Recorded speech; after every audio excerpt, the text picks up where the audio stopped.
Hello friends, welcome to king weather updates. ఇప్పటికే రెండు తెలుగు రాష్ట్రాలను కూడా భారీ నుంచి అతి భారీ వర్షాలు అయితే కురుస్తూ ఉన్నాయండి. ముఖ్యంగా తెలంగాణ పైన ఏపీలో చూసుకుంటే మనకు ఎక్కువ వర్షాలు అయితే కురుస్తూ ఉన్నాయి. ఈ నేపథ్యంలో రైతులకు అందరికీ కూడా ఇబ్బంది అయితే జరుగుతూ ఉంది.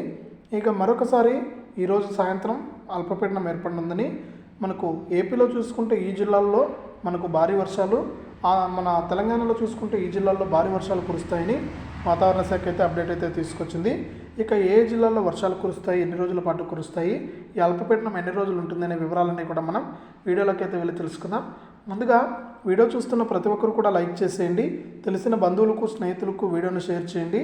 ఇలాంటి మరెన్నో వీడియోలను మిస్ అవ్వకుండా మీరు మన ఛానల్ ద్వారా తెలుసుకోవాలి అంటే ఇప్పుడే వీడియో కింద సబ్స్క్రైబ్ అనే బటన్ ఉంది, సబ్స్క్రైబ్ చేసుకోండి. సబ్స్క్రైబ్ అయిన వెంటనే గంట వస్తుంది, గంట పైన నొక్కితేనే ప్రతి వీడియోను కూడా మీరు మిస్ అవ్వకుండా మీ ఫోన్లోనే నోటిఫికేషన్ లేదా మెసేజ్ రూపంలో తెలుసుకుంటారు. ఇక వివరాల్లో కనుక వెళ్ళినట్లయితే ఇప్పటికే మన ఆంధ్రప్రదేశ్ రాష్ట్ర వ్యాప్తంగా మనకు వర్షాలు కురుస్తూనే ఉన్నాయండి. ఇక ఎవరైతే ఇప్పటికే ప్రజలందరూ కూడా, రైతులు కానీ అందరూ కూడా ఇబ్బంది పడడం జరిగింది. మనకు చాలా వరకు పంటలు నష్టపోవడం జరిగింది. ఏపీలో అయితే మిచాంగ్ తుఫాను మొదలైనప్పటి నుంచి కూడా ఈ వర్షాలు అయితే కొనసాగుతూనే ఉన్నాయి.